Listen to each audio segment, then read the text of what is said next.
Hello students, class 10th हम कर रहे हैं चैप्टर नंबर 4 इकोनॉमिक्स का and the chapter name is globalisation and the Indian economy. इसका वन पार्ट हम ऑलरेडी कर चुके हैं and this is second part. We will start what is globalisation, यानी हमें स्टार्ट करना है ग्लोबलाइजेशन यानी वैश्वीकरण होता क्या है। In the past 2 or 3 decades, more and more MNC have been looking for location around the world which would be cheap for their production. पिछले 2-3 डिकेड यानी दशकों से MNC ऐसी जगह की लोकेशन की तलाश करती हैं जहां पर उन्हें चीप यानी सस्ते में उनका प्रोडक्शन हो जाए। Foreign investment by MNC in these countries has been rising. जो फॉरेन इन्वेस्टमेंट है MNC के जरिए वो बढ़ा है। At the same time foreign trade between country has been rising rapidly, और जो फॉरेन ट्रेड है वो कंट्रीज़ के बीच में वो भी ज़्यादा हो गया। A large part of the foreign trade is controlled by MNC। जितना भी फॉरेन ट्रेड होता है वो MNC उसका ज़्यादा पार्ट कंट्रोल करता है। जैसे फॉर एग्जांपल देखिए, the car manufacturing plant of Ford Motors in India not only produce car for the Indian market. जो फोर्ड मोटर गाड़ी है मैन्युफैक्चर करने की काम करती है वो सिर्फ इंडियन मार्केट के लिए नहीं कर रही, it also export car to the other developing country. ये दूसरी भी डेवलपिंग कंट्री में कार्स को एक्सपोर्ट करती है and export cars component for its manufacturing around the world, और वर्ल्ड में इसके जो कंपोनेंट यानी इसके पार्ट्स होते हैं उनको भी एक्सपोर्ट करती है। Likewise activity of most MNC involving substantial trade in goods and also services. तो इस तरह से हमने देखा कि जो ज़्यादातर MNC किस तरह की एक्टिविटीज़ में इन्वॉल्व होती हैं, जो बड़े लेवल पर सब्सटेंशियल यानी कि बड़े लेवल के ऊपर जो गुड्स और सर्विसेज का ट्रेड करती हैं उनमें ये शामिल होती हैं। नेक्स्ट है the result of greater foreign investment. अब इसका रिजल्ट क्या हुआ कि जो भी ज़्यादा ग्रेटर यानी बहुत ज़्यादा जो फॉरेन इन्वेस्टमेंट है, ग्रेटर फॉरेन ट्रेड यानी बहुत ज़्यादा जो फॉरेन ट्रेड है, जिसके कारण जो है integration of production and market across countries, आपस में कंट्रीज़ की यानी कि वर्ल्ड में कंट्रीज़ हैं उनमें आपस में इंटीग्रेशन यानी एकीकरण हो पाया है।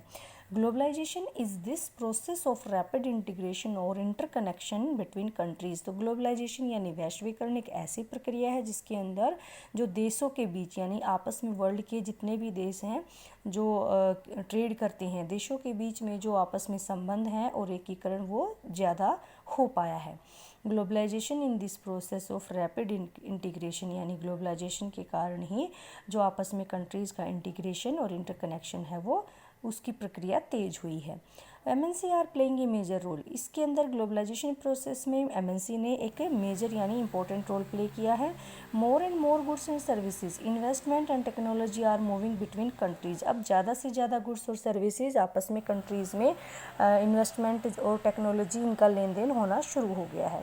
Most region of the world are in closer contact with each other than a few decade back. पिछले कुछ डिकेड में ही, दशकों में जो है और भी ज़्यादा आपस में वर्ल्ड के जो रीजन्स यानी कि पार्ट हैं या कंट्रीज़ हैं वो ज़्यादा पास से आ पाए हैं। Beside the movement of the goods, जो मूवमेंट है गुड्स का, उसके अलावा सर्विसेज, इंटरनेट, इन्वेस्टमेंट, टेक्नोलॉजी, उसके अलावा देयर इज़ वन मोर वे। इसके अलावा एक तरीका और भी है कंट्रीज़ में आपस में कनेक्ट होने का।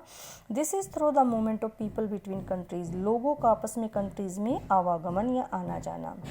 People usually move from one country to another. अक्सर लोग एक जगह को छोड़कर यानी एक कंट्री से दूसरी कंट्री में जाते हैं बेटर इनकम के लिए, बेटर जॉब के लिए या अच्छी एजुकेशन के लिए।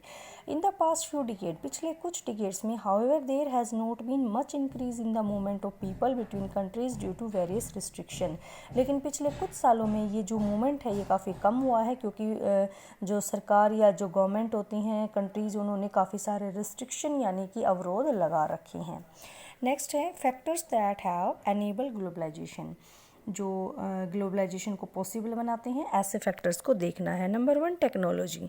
Rapid improvement in technology has been one major factor. एक तो है फैक्टर जो टेक्नोलॉजी में काफ़ी जो इम्प्रूवमेंट हुआ है जिसके कारण ग्लोबलाइजेशन प्रोसेस में तेज़ी आई है। For example the past 50 years have seen सर्वल improvement in transportation technology. जो पिछले कुछ सालों में हमने खास करके जो अपनी परिवहन या ट्रांसपोर्टेशन टेक्नोलॉजी उसमें काफ़ी डेवलपमेंट यानी प्रोग्रेस हुई है। This has made much faster delivery of goods across long distance possible at lower cost. जिससे कि दूर की जो यात्राएं या जो दूर तक भी वस्तुएं या गुड्स पहुंचानी होती हैं वो काफ़ी कम कॉस्ट यानी लागत के ऊपर हम उनको पहुंचा सकते हैं। Now next, even more remarkable, how been the development in information and communication technology. दूसरा जो जिसका हम जिक्र कर सकते हैं कि कहाँ पर डेवलपमेंट हुआ है इंफॉर्मेशन और कम्युनिकेशन में। In recent time technology in the area of telecommunication computer internet has been changing rapidly. Telecommunication facility are used to connect one another around the world to access information instantly and to communicate from remote area। Communication technology के कारण, tele communication के कारण ही ऐसा possible हो पाया कि हम world से दूर बैठे भी एक दूसरे को जल्द से जल्द इंफॉर्मेशन पहुंचा सकते हैं। उनसे जो रिमोट यानी दूर के एरिया हैं वहाँ पर हम कम्युनिकेट कर सकते हैं। This has been facilitated by satellite communication device, और ये ऐसा संभव हो पाया है सैटेलाइट डिवाइस के कारण। As you would be aware computer have now entered almost every field of activity. अब तो आपको पता ही होगा कि कंप्यूटर हमारे जितने भी फील्ड हैं उन सब के अंदर बहुत ज़रूरी हो गया है। You might have also ventures into the amazing world of internet, और आपको जो अमेजिंग यानी कि एकदम से आगे जो अमेजिंग उसका वर्ल्ड है, इंटरनेट का वर्ल्ड है, उसके बारे में भी जानने को मिलता है कि किस तरह से जो इंटरनेट है वो आपको किस तरह से आपकी हेल्प करता है। जो इन्फॉर्मेशन आप उसमें देखना चाहो, जिस तरह की इन्फॉर्मेशन आप उससे लेना चाहो, तो उस तरह की वो लगभग सारी इन्फॉर्मेशन आपको अवेलेबल करा देता है। Where you can obtain and share information on almost anything you want to know. जिस तरह की भी जानकारी आप चाहते हैं वो आपको देगा। Internet also allow us to send instant electronic mail talk across the world at negligible cost, और इंटरनेट के कारण ही ऐसा पॉसिबल हो पाया कि आप इलेक्ट्रॉनिक मेल बहुत जल्दी भेज देते हैं और आपस में बात भी कर सकते हैं, वो भी काफ़ी नेग्लिजिबल कॉस्ट यानी कि कम कीमत के ऊपर। Liberalization of foreign trade and foreign investment policy.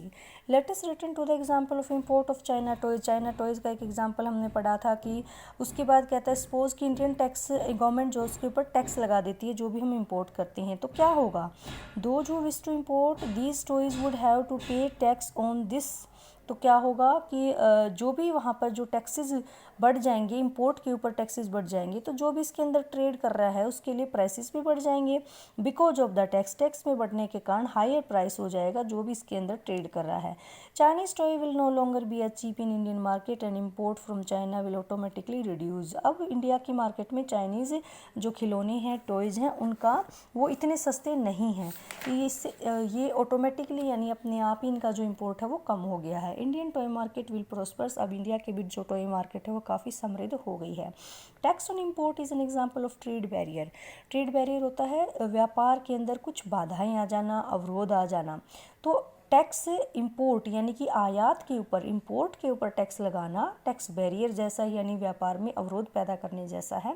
It is called a barrier. इसको बैरियर क्यों कहते हैं? सम रिस्ट्रिक्शन हैज़ बीन सेटअप, क्योंकि यहाँ पर कुछ प्रतिबंध लगा दिए जाते हैं। Government can use trade barrier. अक्सर गवर्नमेंट ट्रेड बैरियर का यूज़ करती हैं टू इंक्रीज और डिक्रीज फॉरेन ट्रेड। जब उसे ये देखना हो कि व्यापार को बढ़ाना है या घटाना है, यानी जब उसे बढ़ाना हो तो वो टैक्सेस कम कर देगी, अगर उसे घटाना हो तो टैक्सेस ज़्यादा कर देगी। To decide what kind of goods and how much of each. किस तरह की गुड्स के अंदर जो है ट्रेड होना चाहिए, वो कितनी होनी चाहिए कंट्री के अंदर, तो ये इस तरह से गवर्नमेंट इसका यूज़ करती है।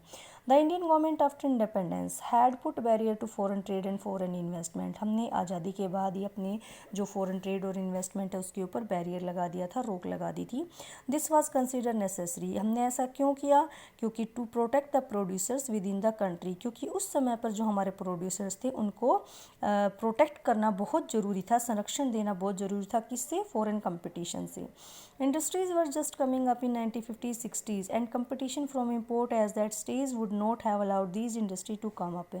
जो हमारी इंडस्ट्रीज हैं वो 1950-60 में बननी शुरू हुई हैं, तो ऐसी सिचुएशन में अगर हमने इंपोर्ट कर दिया होता यानी कि इंपोर्ट की छूट दे दी होती तो उस समय पर हमारी इंडस्ट्रीज़ को आगे बढ़ने का मौका नहीं मिलता।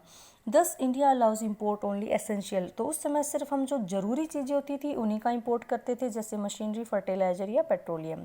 Note that all developed countries during the early stage of the development. ये भी ध्यान देने वाली बात है कि जो डेवलप्ड कंट्री हैं, जो आज के दिन तुम्हें कहते हो विकसित देश हैं, वहाँ पर भी जब शुरुआत हुई थी जो अपना इंडस्ट्रीज़ उनकी ट्रेड की शुरुआत हुई थी, तो वहाँ पर भी उन लोगों ने क्या किया था कि वहाँ पर भी उन्होंने अपना रिस्ट्रिक्शंस लगाई थी। पहली जो अर्ली स्टेज होती है किसी की भी डेवलपमेंट की, have been protection to domestic producers, अपने जो घरेलू प्रोड्यूसर्स हैं उनको बचाने के लिए, and through a variety of means, और काफ़ी सारे तरीक़ों का और तरीक़ों का भी यूज़ किया था उनको प्रोटेक्ट करने के लिए।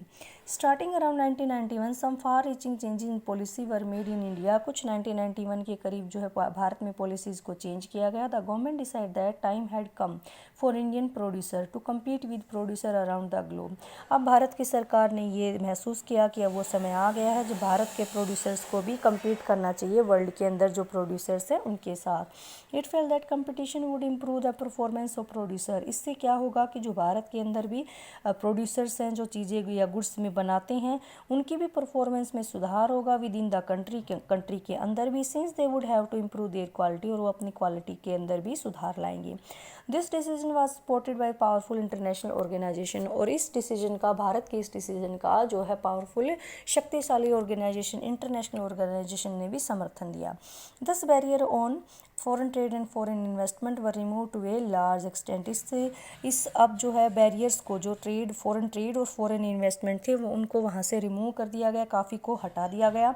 This mean that goods could be imported exported easily and also foreign companies could set up factory and office here, अब जो है भारत के अंदर विदेशी कंपनी अपने ऑफिस बना सकती थी या अपना जो है फैक्ट्रीज को ओपन कर सकती थी।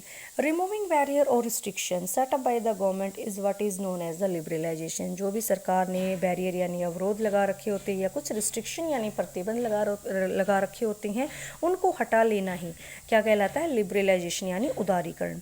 With liberalisation of trade businesses are allowed to make decision freely about what they wish to import और एक्सपोर्ट, अब आदमी यानी कि बिजनेसमैन खुद इस चीज़ के लिए डिसीजन ले सकता है कि उसे क्या चीज़ में इम्पोर्ट करना है, क्या चीज़ में एक्सपोर्ट करना है और कितना करना है। The government impose much less restriction then before, अब गवर्नमेंट की जो रिस्ट्रिक्शन वो पहले से काफ़ी कम है, तो इसीलिए उसको therefore said to be liberal, इसीलिए उसको क्या कह दिया हमने, लिबरल यानी उदार कह दिया है। Now world trade organisation WTO के नाम से जानी जाती है। We have seen that the liberalisation of foreign trade investment in India was supported by some powerful international organisation, अभी हमने पढ़ा कि किसी पावरफुल ऑर्गेनाइजेशन ने भी हमारा समर्थन किया था जो कि इंटरनेशनल ऑर्गेनाइजेशन है। दीज ऑर्गेनाइजेशन से that all barrier to foreign trade and investment are harmful, ये कहती है कि जितने भी ट्रेड के ऊपर, इन्वेस्टमेंट के ऊपर जो भी रिस्ट्रिक्शन होते हैं वो बड़े हार्मफुल होते हैं। There should be no barrier, कोई बैरियर नहीं होना चाहिए। Trade between countries should be free, आपस में जो ट्रेड है कंट्रीज़ में बिल्कुल फ्री होना चाहिए। All countries in the world should liberalise their policy, सभी वर्ल्ड के सभी देशों को अपनी नीतियाँ बड़ी लिबरल यानी उदार बनानी चाहिए। WTO world trade organisation is one such organisation whose aim is to liberalise international trade, जिसका कि मुख्य उद्देश्य है कि अंतर्राष्ट्रीय व्यापार को लिबरल यानी उदार बनाना। Starting at the initiative of the developed countries, शुरुआत में जब इसकी बिल्कुल स्टार्ट किया गया था, इसे शुरू किया गया था तो ये डेवलप्ड कंट्रीज़ के लिए था। WTO establishes rule regarding international trade and sees that these rules are obeyed, उसने देखा, उसने कुछ रूल या नियम कानून तय किए थे और उसने ये भी देखा कि वो जो नियम कानून थे वो काफ़ी सारी कंट्रीज़ ने क्या कर रखे थे, फॉलो भी किए। At present, 164 countries of the world and currently member of the WTO are currently member of the WTO। अब कहता है कि पूरे वर्ल्ड के अंदर 164 कंट्रीज हैं जो WTO की मेंबर हैं। Though WTO suppose at allow to free trade for all, in practice ये वैसे तो कहता है कि भाई सभी के लिए जो है वर्ल्ड ट्रेड बिल्कुल फ्री है, लेकिन असलियत में क्या है, it is seen that the developed country have been unfair retain trade barrier, लेकिन अगर हम व्यवहार की बात करें तो जो डेवलप्ड कंट्री हैं, विकसित देश, उन्होंने अभी भी अनफेयर यानी अनुचित ढंग से अभी भी ट्रेड्स को बरकरार रखा हुआ है अपनी कंट्रीज़ के अंदर।